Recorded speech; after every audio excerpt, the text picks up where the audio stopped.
Mr. Governor, Professor Chukwuma Charles Soludo, a globally recognized, adored, and adulated economist and econometrist. Ladies and gentlemen, Mr. Solution, Professor Chukwuma Charles Soludo, CFR. A round of applause for him, ladies and gentlemen. Can I hear you say, Mr. Solution? Can I hear you say, Mr. Solution? Can somebody say solution is here? Say solution is here. Thank you very much, Mr. Governor, please.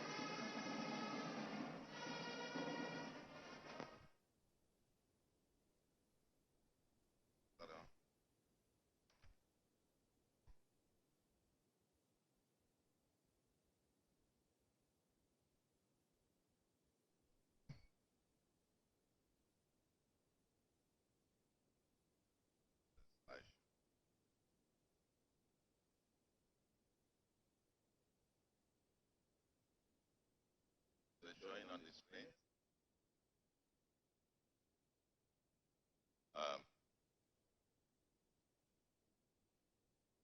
Thank you very much.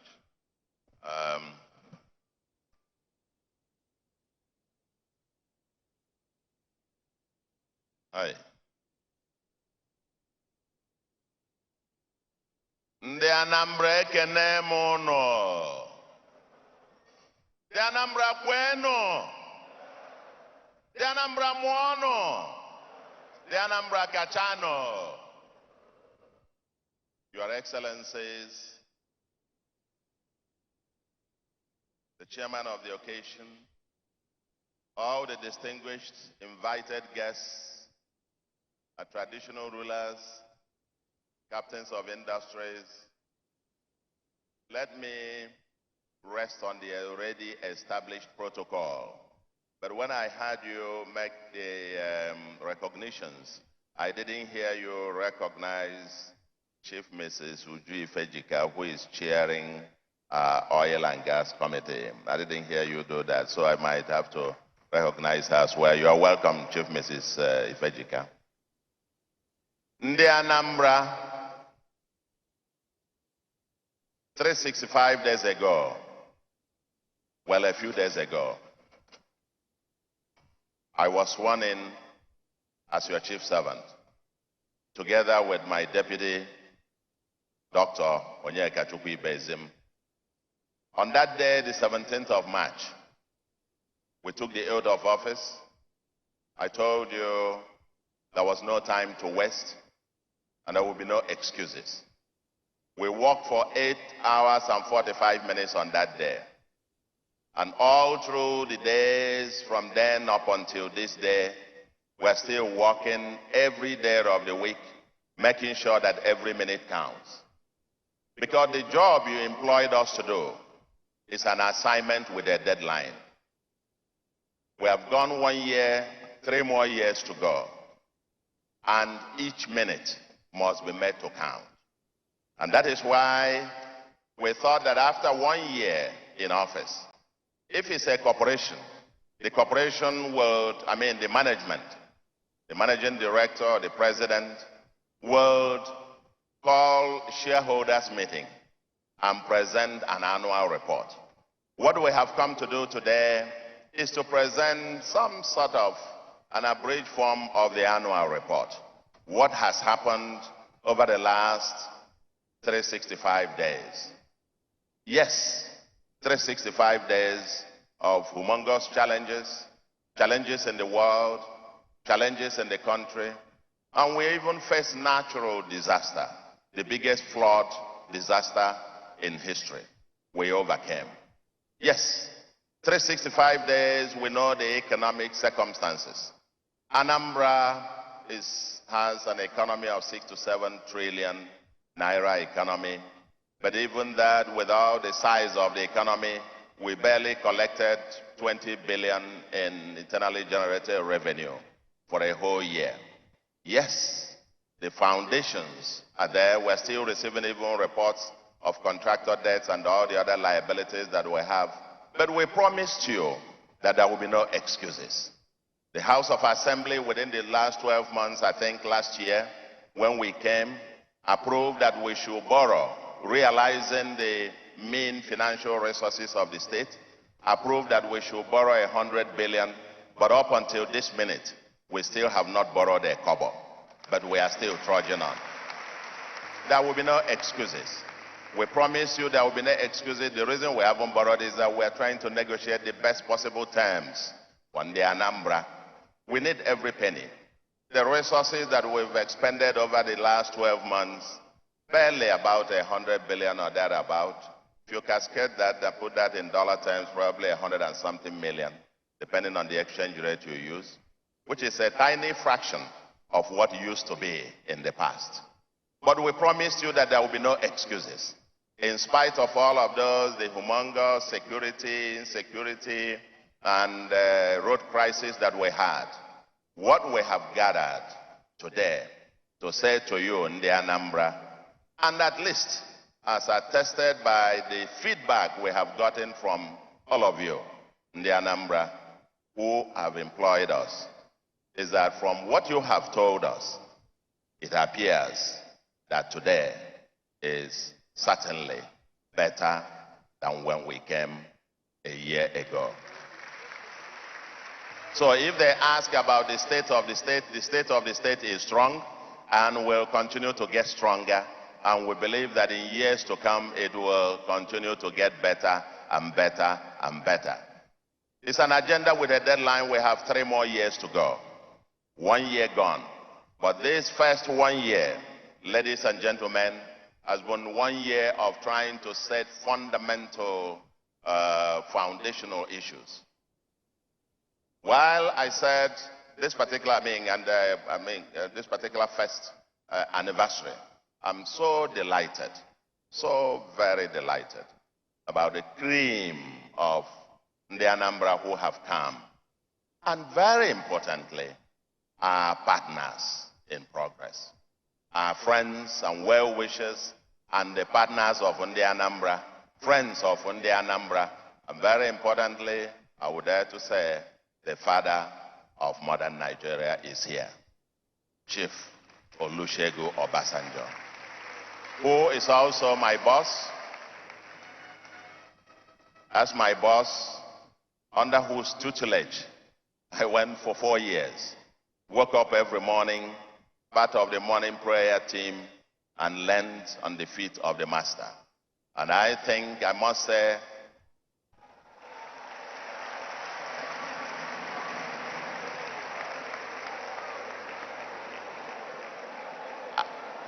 yes, yes, thank you, thank you.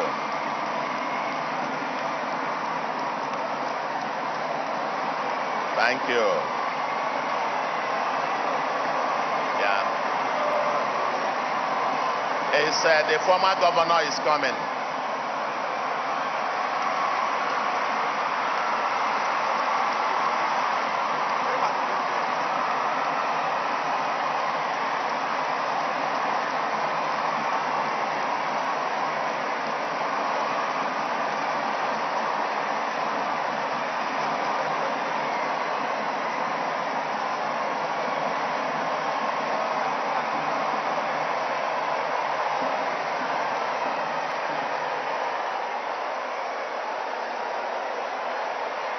Yeah. Yeah. Thank you. Thank you. Thank you.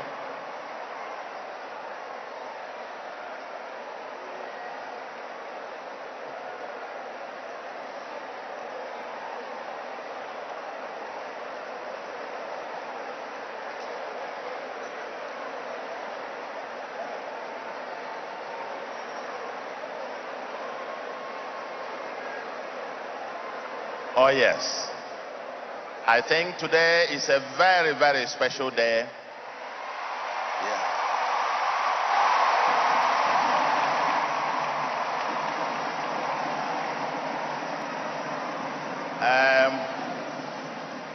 It's a very special day very special day in Anambra. It's okay. It's okay. Thank you very much. It's a very special day in Anambra. Before you walked in, my predecessor in office, and an illustrious son of Anambra in whom we are well pleased, Mr. Peter Obi.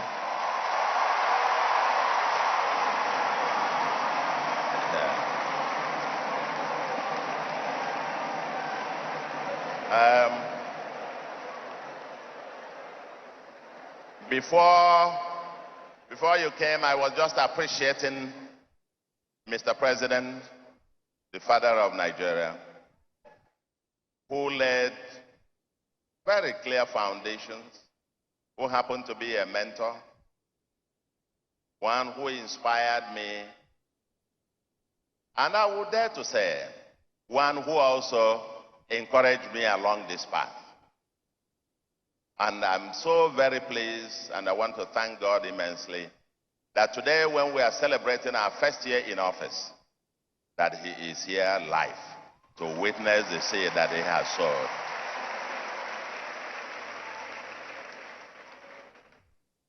I've appreciated all the guests who are here, but my predecessor who just came in, we've also recognized Mrs. Etiaba, with whom you worked. Under our own party, when I sent an invitation to him, and I don't think he saw it, when we then met in Aguleri, I reminded him that I had sent him an invitation, and he read it there beside me and promised me that he will come, and here he is.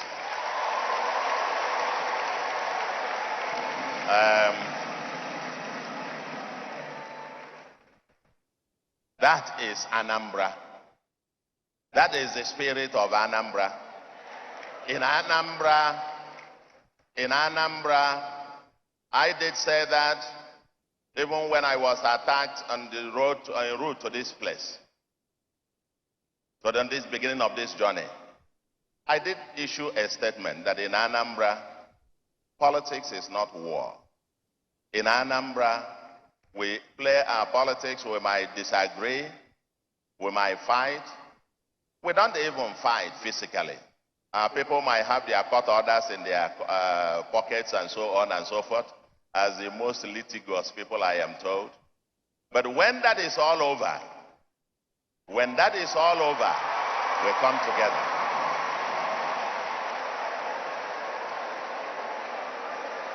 That is the spirit of Anambra. And I want to thank you immensely, Governor, for coming to this event. Okay, now let us go on.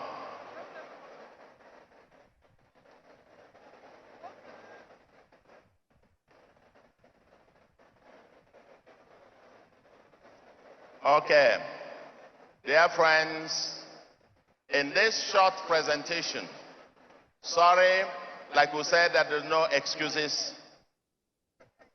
Despite the challenges, mean resources, security, infrastructure challenges, we had a road crisis. We promise you that there will be no challenges. And the documentary that was supposed to go was supposed to provide you with a total overview, a summary of what has happened in a nutshell, so that I wouldn't spend much of the time, speaking here on the podium. But let me quickly just go, through this. Like I said, in the first year has been foundational, and we'll be working literally 24/7. In our second year, on our journey to building the foundation for a livable and prosperous smart megacity. From our second year onwards, for the remaining 3 years, we'll be consolidating and scaling off our transformation process. And on this first year, our focus also was, and will continue to be, focusing on the 5 pillars of the Soludo solution agenda. We designed our manifesto. We are committed to the Anambra to deliver everything we have promised you in our manifesto. And we will do everything that we can, despite all the challenges. Of course, SWOT analysis, the strengths, weaknesses, opportunities, and threats of the state, not exhaustive. We have them all here. This presentation will be made public, so if you are interested, you are going to read it, download it and read, but I'm just going to summarize and go through quite a bit of it. Anambra has, like I said, the economic size of about 6 to 7 trillion naira, with very abundant human resource, human capital, domiciled at home and elsewhere. Anambra people are everywhere, all over the world. Everywhere we are, you have the investors. More than 60% of our non-land assets are outside of the Anambra state. And part of our challenge, part of our mission here is to now come down to build a homeland, an itinerant people that happen to be in everybody's village. But our homeland, for some reason, is seemingly desolate. And it is time for us to build a livable and prosperous homeland, a preferred place to live, to learn, to invest, work, relax, and enjoy. And our vision is that this should be Africa's new axis of prosperity. So that as an itinerant people, going to live outside of Anambra will be by choice and no longer by duress. That's the mission that we set out to achieve. As I said, our 5-point agenda is security, law and order, infrastructure and economic transformation, human capital and social agenda, governance and value system, and of course the environment. The environment is Anambra's existential threat. About 35 to 40% of Anambra's land is under threat of erosion and flooding annually. And then, of course, for us to have everything technology and technology everywhere. On security, law, and order, I think they have tried to, on the documentary, summarize quite a bit of it, but I will send you this to read. But the issue of kidnapping for ransom, banditry, farmer headsmen, clashes, communal disputes, cult and drug-related criminality, separatist agitation, and so on, were so rampant when we came here. But with a single-minded purpose and in unison with the Anambra, we all agreed that we must take back our homeland. And we took on this insecurity head-on. And today, I don't need to go through what we have done, quite a whole lot of things, including establishing a full Ministry of Homeland Security to deal with this, with commissioner and special advisors on security, and functional synergy among the security agencies in the state, restructure the Anambra Vigilante Service, and strengthen Security Trust Fund. And Monday Sit at Home has largely loosened, and we could say we set up a Truth, Peace, and Justice Commission to be able to get down to the remote and immediate causes of the insecurity, not only in Anambra, but the entire Southeast. And the Truth, Justice, and Peace Commission has submitted an inception report, and we're already on course to implementing some of their recommendations. But so far, it is good to say, I think to summarize, that so far, Anambra is safer today, far safer today than it was 17th of March last year. On law and order as well, Judiciary is a critical component of that. And we've been in partnership with the Judiciary. Our Chief Judge is here, very hardworking, very conscientious, a patriotic son of Anambra. And the Judiciary and our judges have been in partnership with us. And with this, we've had, I said, in terms of productivity of our judges, I understand that we rank only second to Lagos in terms of the number of cases that you are able to dispense.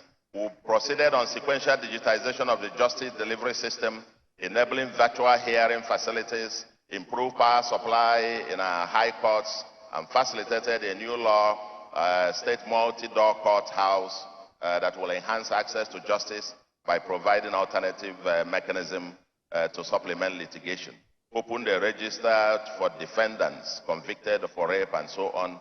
Designated courts at the magistrate and high court for sex gender-based cases, and facilitating the amendment of criminal justice law, and so on and so forth. On part 2, which is our economic infrastructure and economic transformation. When we came, the pillars to make this livable and prosperous homeland to happen, the critical infrastructure required to make this happen, include the issue of transportation, especially land in the case of Anambra here.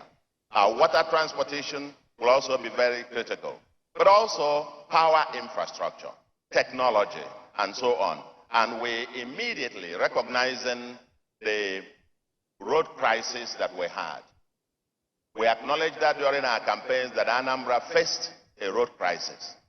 And when we came, we immediately declared a state of emergency on roads in Anambra.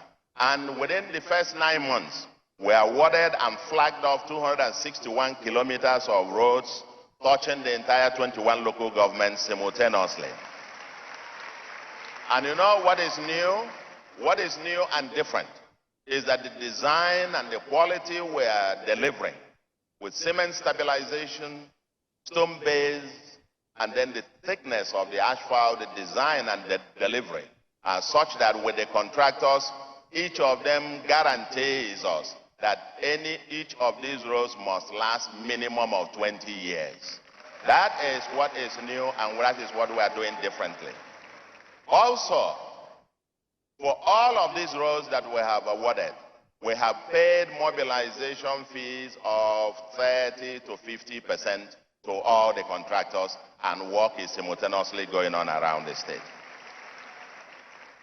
All these, of course, what we've done and all through the seasons, and then worked with the local government chairman, especially during the Christmas season, to ensure that all the roads, we had some palliatives around some very terrible places, and so on.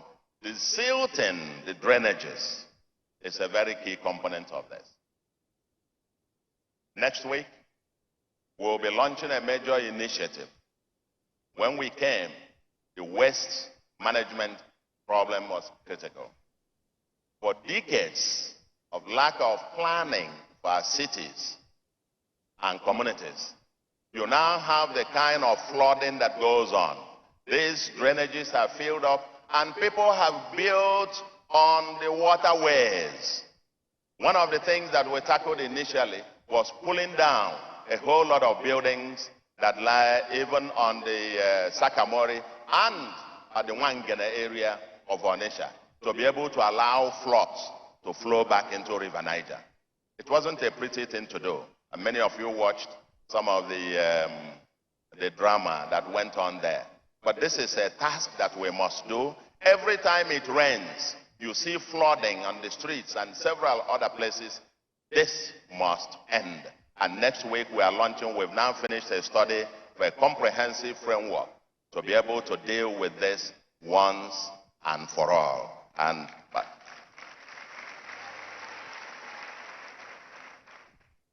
On the same, on power, the roads we're going to see, and I think sometime next year or even later part of the year, some of you might be coming. I see people coming to do concession, commissioning, and so on. We might be calling some of you to come and help us cut the tapes and so on and so forth.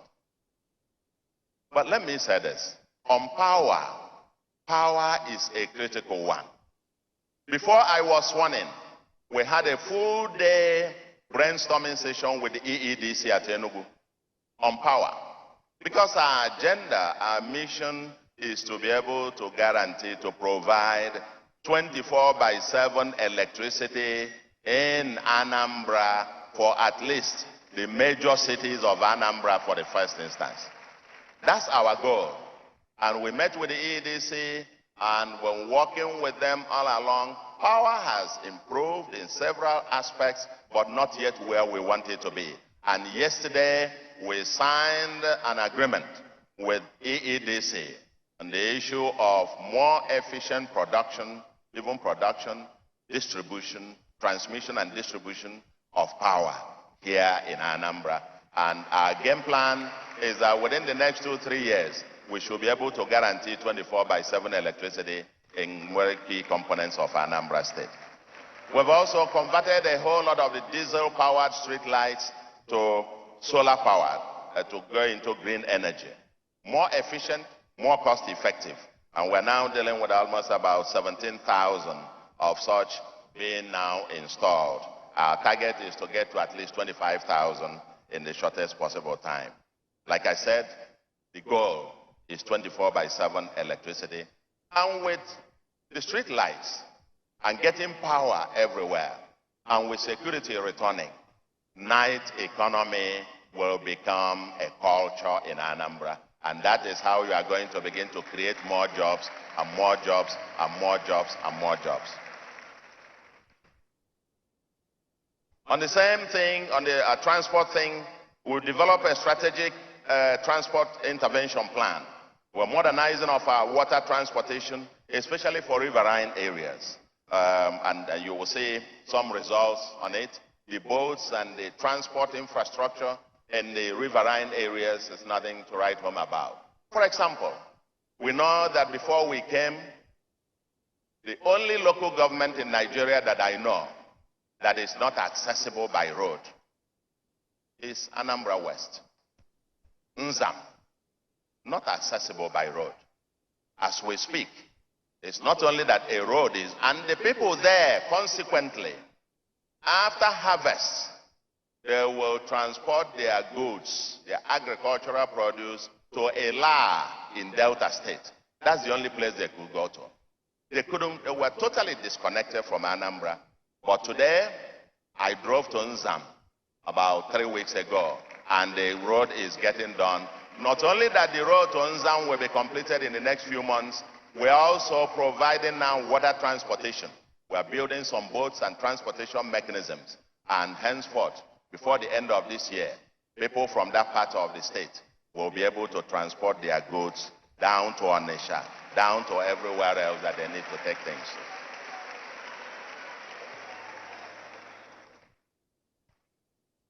We have bus terminals, modern bus terminals. We are revamping our intra-city and intercity transportation system. Mass transit systems that we are actually working on. And we're also strict adherence to civil aviation safety and operational standards at our airport. We're continuing work to complete Anambra International Airport. It's still a work in progress. But I must pay special tribute to my immediate predecessor who commenced and at least took that airport to the level where at least flights can get there. And also acknowledge him for this particular international convention center that he also put up to us. We've recently completed a feasibility study. Actually, a Chinese company has helped to complete, they themselves proposed it, and they helped to complete a feasibility study, pro bono, on SkyTrain with a pilot at Onitsha.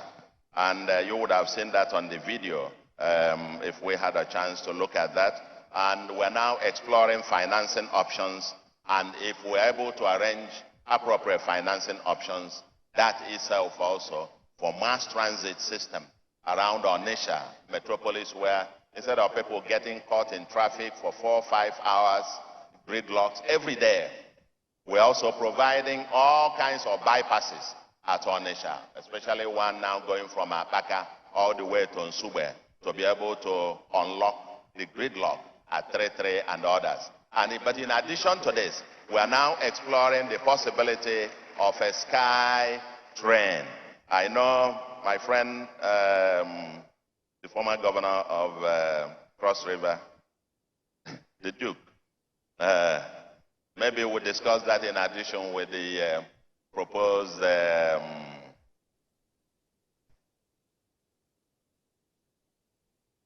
Well, we'll talk about that differently. But we are proposing now to have very, very active sky train in whatever form that comes. We are looking at the financing, and I'm glad some of the bankers are here.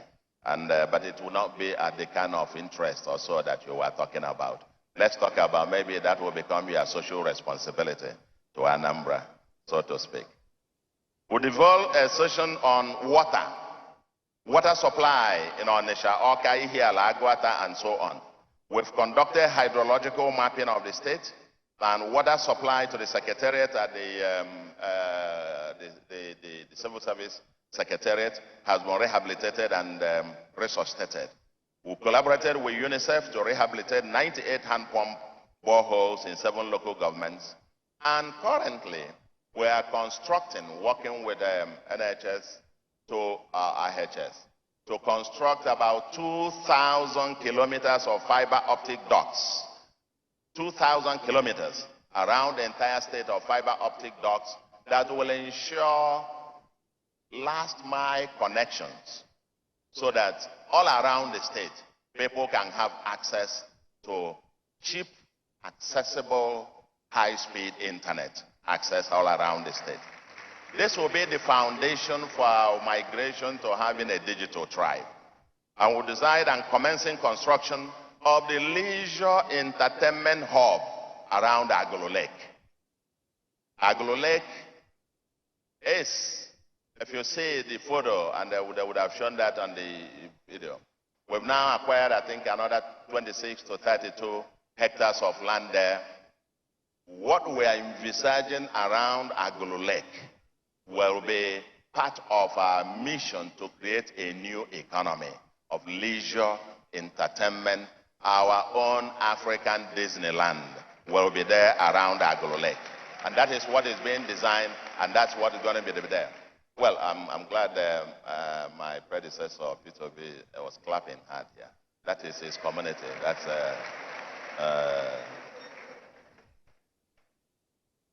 maybe when we, because I know it's a walking distance from his house in the village. So maybe you turn your house into a hotel and people will be coming to rent it, and then there will be quite a lot of money to be made. We've acquired about 250 hectares of land and signed a PPP agreement with 7 companies for what we call the new Oka City. 3 companies have already moved to site.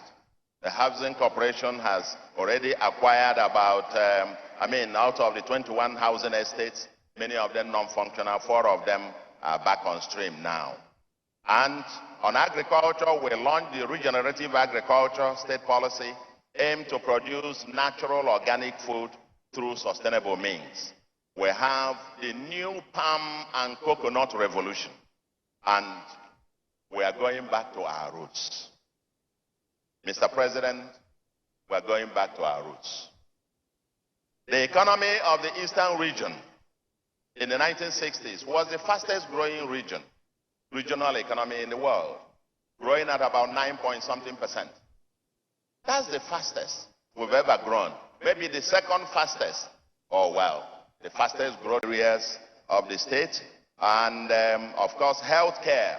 Healthcare is quite a whole lot has happened in the area of the healthcare. Because for us, that is bottom line. In the first 3 months or so, we distributed in partnership with our development partners some 3.8 million mosquito nets, deployed the emergency response team that contained the monkeypox outbreak, deployed drug revolving fund in state hospitals. We have ongoing upgrade of 3 major general hospitals at Ekulobi, Enugu, and Umueri, including dental units. We have 30 centers for cervical cancer screening treatment already established, and we have established state emergency medical services or ambulance system, drug quality control lab at Amako, and recruitment and deployment. And yes, very important, that most of our hospitals, if you looked at the data that I shared a moment ago, you'll say that our basic infrastructure, health facilities, happen to be dominated by the private practitioners. And my Commissioner of Health, we were discussing the paradox, and he said the reason for that is because the public health institutions have not worked. And therefore, we decided to flip it, to now make the public health institutions to work by rebuilding the general hospitals. We started with 3, and we're going to get into the levels as we go to rebuild the public general hospitals. And now, yes, ending the era of hospitals without doctors, hospitals without pharmacists, hospitals without nurses. And we've embarked on the recruitment of about 244 of them, that are 244 professionals that are helping us, doctors, pharmacists, nurses, and so on and so forth, and conducted medical oxygen, construction of medical oxygen production plant at General Hospital Onitsha, establishment of an endoscopy unit at General Hospital Onitsha, and so on and so forth. Analyzers to the laboratory department of general hospitals in our places. In the Anambra, our health is our wealth. And we will give every attention. I think this year, in our budgetary allocation, we more than doubled or tripled what we had last year for our health. And I think similarly for our education. This is our priority. This is our future, our human capital. And, for example, social protection initiatives that we have launched. We've launched innovation program of Anambra State, the Soludo Innovation District. Okay? The Innovation District. And this is focusing on raising the digital tribe with deep technology, startups, inventions, research, commercialization, creative talents, and SME innovations. In the Anambra, by October this year, we are going to have the Anambra Week, a whole 1 week, where we celebrate, we fish out the Anambra talents, the inventors, the innovators week. We are going to have the Anambra Talents, Invention, and Innovation Week in October this year. We began commencement of phase 1 of One Youth, Two Skills program.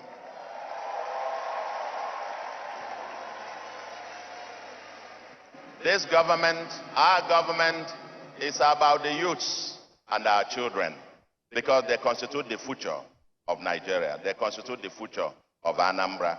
And we are now training about 5,000 of them, and we have set out about a few billions of naira to be able to empower them upon graduation in the next few days.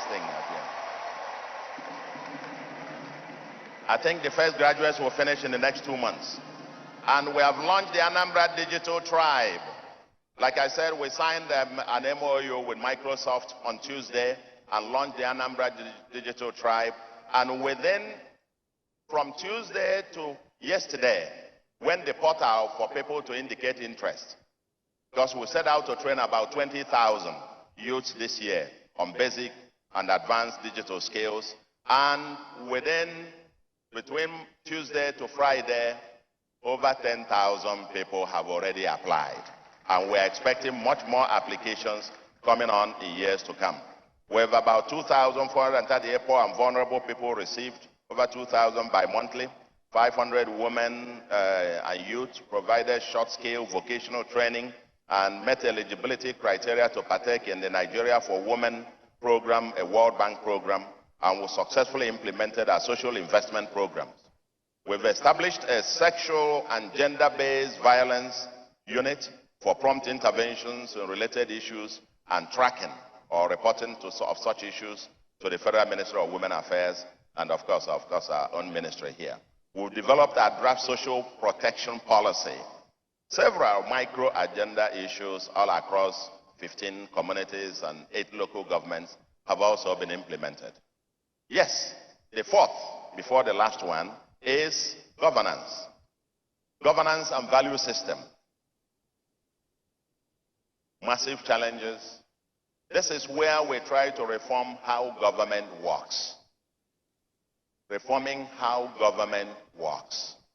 My president will recall the reform that he also led during his regime on reforming public sector reforms. This is the same thing. If the public sector cannot provide service to the people, then forget it. And therefore, you know, the problems of inadequate human capacity, low utilization of technology, poor accountability, and bureaucratic civil service processes, and so on and so forth. We have begun to deal with this very, very vigorously. We developed an execution strategy for the reforms of the civil service into a more focused, citizen-centric organization. We've began to restructure the MDAs to align with the administration's priorities and salaries. And yes, I must say this, when we came, I know that around the country today, around 16, 17 states have difficulties paying salaries. I was looking at the results of the governorship elections and seeing people jubilating in some of the states, and with a hope that workers can now be paid salaries as at when due. That's something as basic as this. Well, we have come, despite the financial resources. I hate to begin to talk about payment of salary as an achievement. For me, that's most elementary. We don't talk about this. But one thing that was a missing link when we arrived here, of course, the salary bit, we've continued to pay that every 25th of the month. But what is missing was that for 4 years, pensioners did not receive their gratuity. And so we had billions and billions and billions of backlog. And when we saw this, I felt the empathy because my father also retired as a worker. And I could not imagine what it would have meant if on retirement he wasn't paid his gratuity. And so we decided that at least under my watch, that everybody who retires from civil service and even the local government service commission itself, henceforth since March last year, all pensioners not only receive their pension, but also receive their gratuity now as we go. We not only did that, we have gone back to the backlog. We have gone back to the backlog starting from 2018 and began to clear the backlog, and we are doing that sequentially and gradually. At least there is hope that one day your gratuities all will be cleared off, as the case may be. We have also, in empathy with the working people of Anambra, the civil service and the public servants, decided, we know the inflation rate today. We know the inflation over 20%. So the real income of people have come down. Even the cost of construction has gone up significantly, tripled as the case may be. You know, the cost of diesel. But we had empathy for the civil servants. If we expect so much from them, we must also try within the limited resources to empower them. And we agreed, and last December, we announced and started implementation from January to have a 10% increase in their salaries across board, across the entire state. Now, Anti-Corruption Steering Committee has been domesticated in every ministry, and we have established a delivery unit under the Governor's Office to help us, what we call C, Strategy, Execution, and Evaluation Office, under my office. And we have developed strategic plans for all the MDAs and performance agreements signed with them. Yes, we are doing everything to promote meaningful work, that you earn something and not rent. We've been mainstreaming a slogan that Aboro is not work, and that you must put in value for something. We don't just give you an appointment to sit and do nothing and earn something. You must have value that you produce from the Anambra. Prudence and value for money happen to be a major plank on which we campaign and promise in the Anambra. On my inaugural speech, I did spell out two two questions that I must ask to spend public resource. One, if it is money I have earned personally, would I spend it this way? And number two, if I collect this 1 naira, 2 naira from keke and okada and so on drivers, is this the best way to spend this money? If I told you on my inaugural speech that if I can't answer yes to both, I will not do that. And we have gone on part of the ways we have tried to do much of what we have done with limited resources, low revenue base, and without yet borrowing, is that we have squeezed and cut off magnificent fat and waste from the governance process and from the way government works. And a typical example I like to give is that when I assumed office, contracts were in existence for facility management. Facility management, that is to clean up offices and so on. And it was costing 137 million every month. And I thought, 137 million a month to clean offices, would they turn it into gold when you finish cleaning? And we had a review and review and review until I finally asked, why couldn't we employ 200 persons, minimum wage, to do this cleaning? And that will be, minimum wage will be 6 million. Add another 4 million to buy detergents and the condiment, that will be 10. And I asked the committee to demonstrate why we should pay more than 10 million a month. Long story short, they came back finally with a report that they've now come with a bill of 11 million. And since then, for almost 8 months now, we have been cleaning, doing facility management all around the state with 11 million a month, saving 126 million every month. That is the kind of thing, and with our procurement process, it's so transparent and open, and you go on open bazaar, bidding downwards. And we have saved over 10.4 billion in the process. We've commenced a rollout of electronic government procurement system, commenced work on 31 years. For 31 years, Anambra State remains, and I don't know any other state that does not have a functional government house or a governor's lodge. Office of the governor works in Oka, but lives in Amawabia in a different place. That place wasn't designed as governor's lodge. And for 31 years or 32 years, we've decided on coming into office that we must break that jinx. And today, as we speak, massive construction work is ongoing to give Anambra State a befitting government house and governor's lodge here in Oka as the state capital. We've established the Anambra Geographic Information System, reformed and thrown away the old system that we made that was derelict and non-functional, and put up a new one, and the implementation is at top gear. Over 40 CFOs were signed in the last 1 year, even with new commissioners taking office 3 or 4 months afterwards. We implementing fast-track process for mortgage transactions, reducing the processing time by over 80%. From an average of about 6 months to transfer mortgage, it now takes about 3 weeks to do that, and we are heading to 3 days to be able to transfer mortgage in Anambra, 72 hours. That's what we're committed to in our manifesto, and we are committed to delivering that probably over the next 1 year. We've implemented digitizing the budgeting and warranting processes and engaged our partners, the UNDP, the Tony Blair Foundation, World Bank, and so on and so forth. Development partners have been wonderful with us, and I will find time to acknowledge them at the appropriate time. We've restructured the Anambra Investment Promotion ANSIPA into Anambra Development and Investment Corporation. They will also have a financing arm.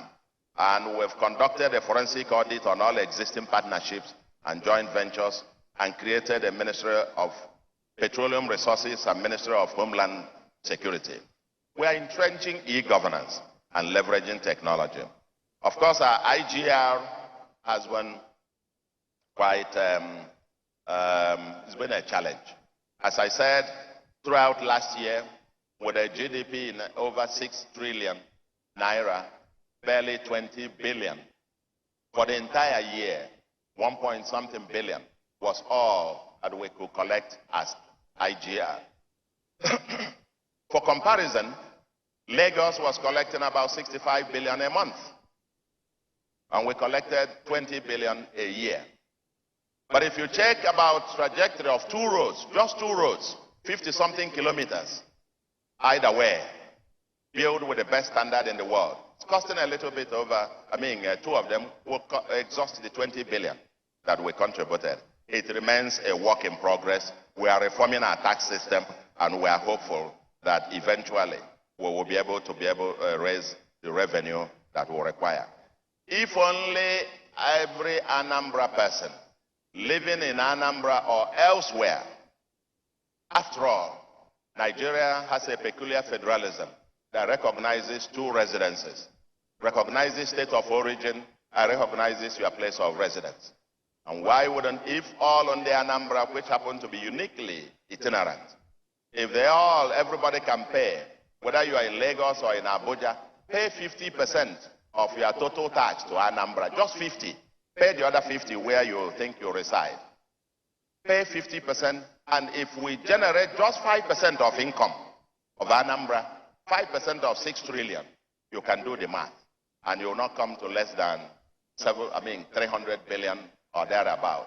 And I will want to tell you in the Anambra, if everybody pays just 5% of his income to Anambra State, my contract is that every penny you put in our palms, we will show you value. And in 3 years, Anambra will be somewhere else that you will not recognize. We are reforming the local government system, management system, to ensure greater transparency and accountability. We've installed solar power destined to all the local government headquarters, and so on and so forth. Town union elections are now by option A4, and peace has returned in most of our communities. And then local government headquarters that were burned down or vandalized by these criminals have either been completed in refurbishment or ongoing. We settled age-old disputes and trained over 1,000 local government workers, and so on and so forth. And we are working now on a law to transform our community governance to truly be the 4th tier of government, with our own mandatory allocations or statutory transfers to the communities every month. The 5th and the last one is our sustainable environment. As I said before, 35 to 40% of Anambra's land space is under existential threat. Anambra is the erosion capital of the world. Did you hear that? Anambra is the erosion capital of the world. The nature of our soil, and like I said before, the nature of the planning, many of the gullies or drainages that are constructed have no final termination points. And so we have flooding everywhere, and landslides happen to be a major feature of our place. Anambra's landmass is second only to Lagos. But Lagos is expanding by reclaiming the Atlantic. Anambra is shrinking due to erosion. But we must do something about it. It's an existential threat, and we have begun to battle this. I mentioned what we are launching next week. Next week, we're launching the Clean, Green, and Sustainable Anambra. And our game is to make Anambra State ultimately to become the cleanest and most sustainable state in Nigeria in terms of environment.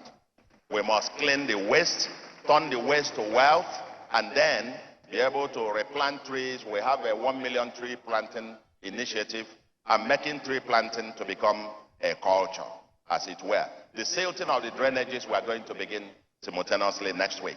Next week, Saturday, the 1st of April. That is not April Fool. Saturday, the 1st of April, will be the day that we'll begin this launch.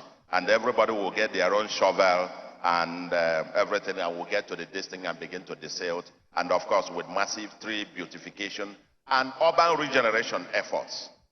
We managed and survived the biggest flood crisis in 2020 that covered half of Anambra State. for many weeks, destroying lives, livelihoods, assets, and public infrastructure.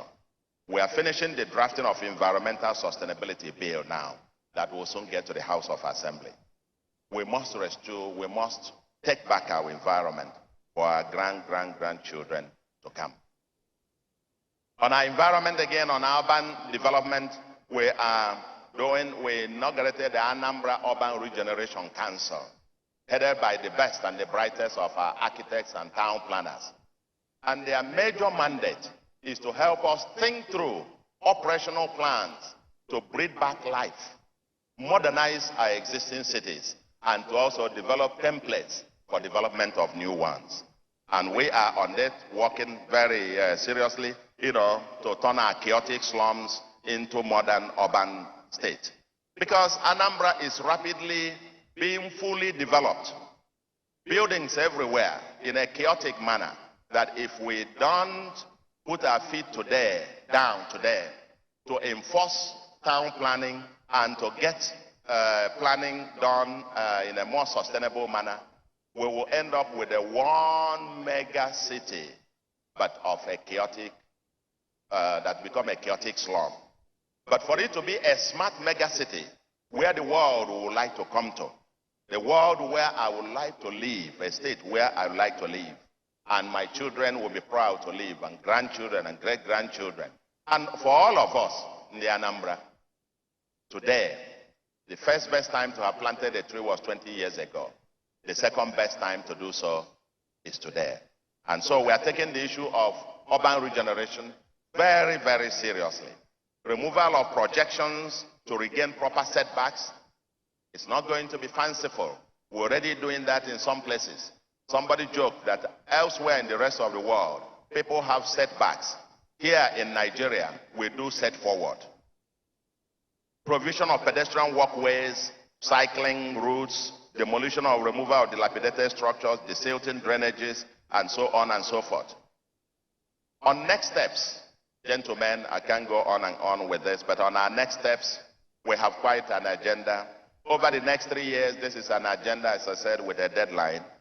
3 years' time, when we're done, we will be simultaneously looking into all these areas, deepening our security architecture to make deepen security in Anambra. Our export emporium and our shoppers, largest shopping mall that we are envisaging, as I mentioned earlier. Partnership with the judiciary and legislatures for reviewing of laws and speedy dispensation of justice. Urban regeneration and modernization of major cities, and so on. Construction of at least 100, put 100 here, but that's being modest. We'll probably do a lot more additional, in addition to the 261 that's already ongoing.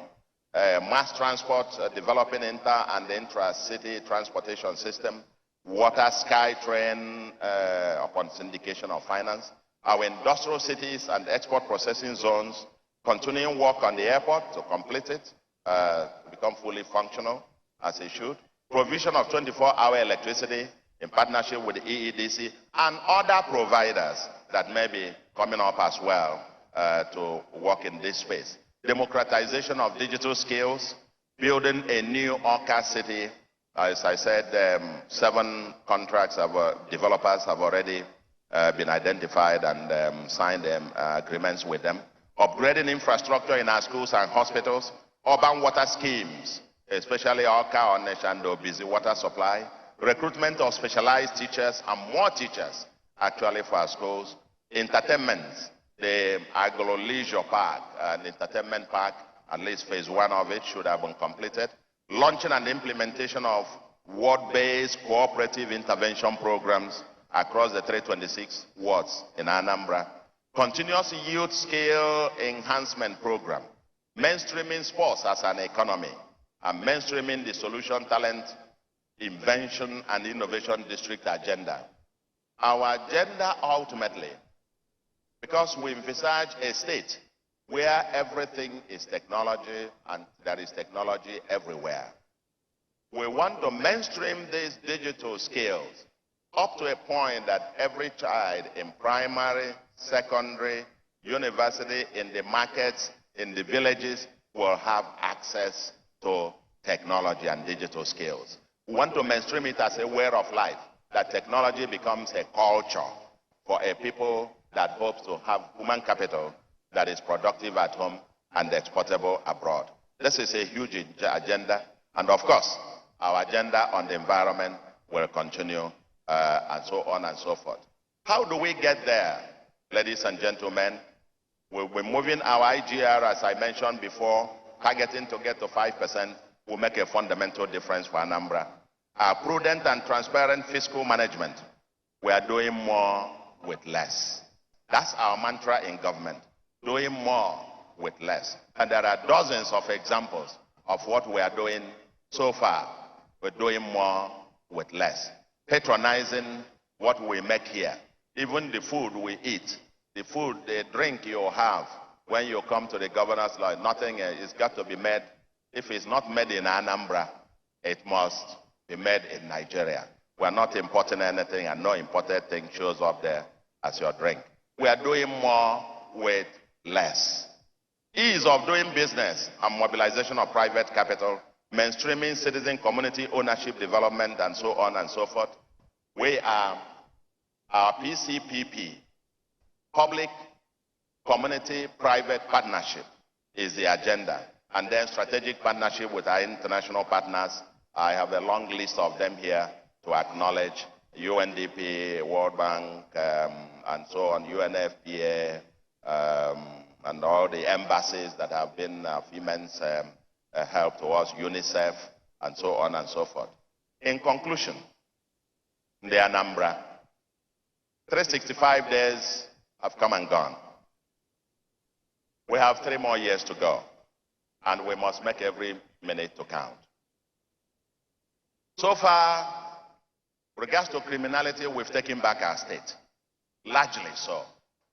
But it's not enough. Even though there is no crime-free society in the world, our goal is zero tolerance for insecurity and criminality in Anambra. We've told those in the bush to come out. We'll give you skills to start a new life. Thousands of skills youths are being trained. The 0.01% in the bush cannot define who we are. The other 99.99%, and I can see some of the youths around the corridors here, who are receiving the skills, and we will be giving them the enablement to be able to have a new life. We will continue to transform this. The criminals come out and we'll give you a new life. Anambra must be safe, and we are not going to rest until we've restored absolute peace in Anambra and security. We need to continue to bond together as a patriotic team for the development, and to defeat evil together.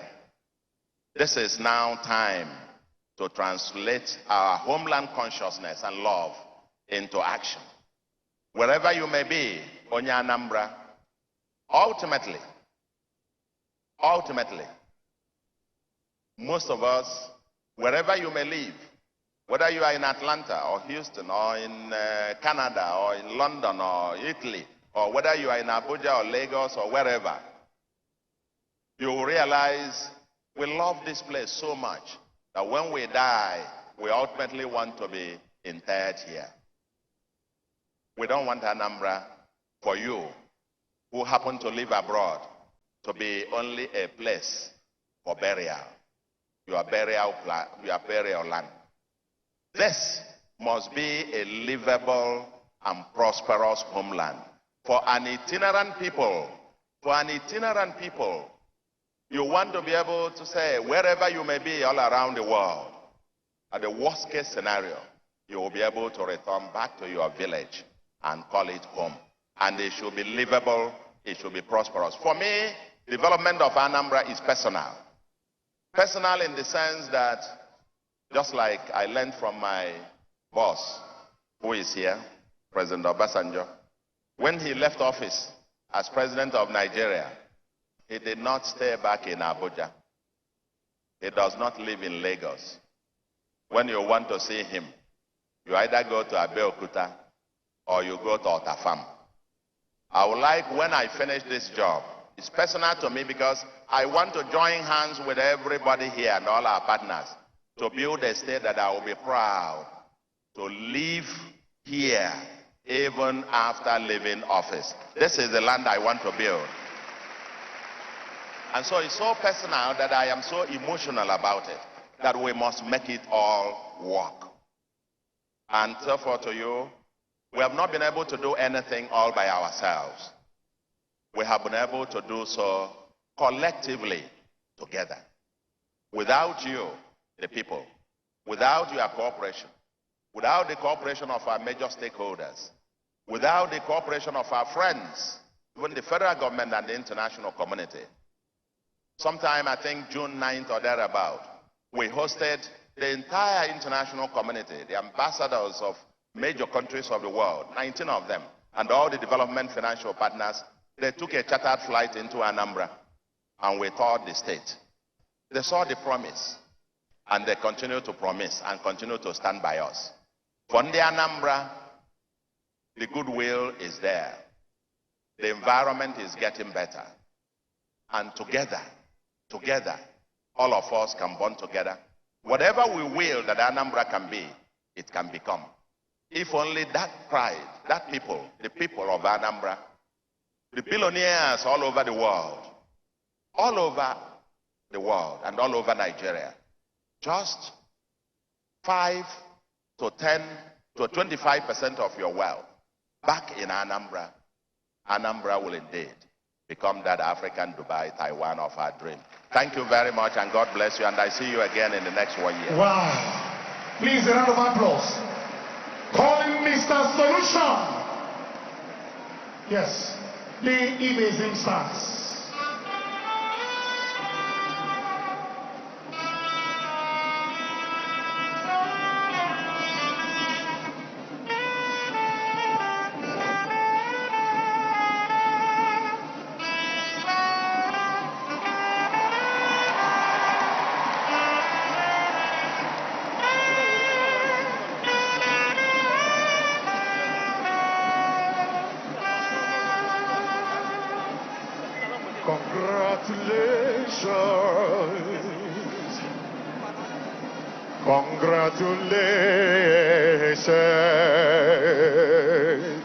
Congratulations to you, Mr. Governor. Congratulations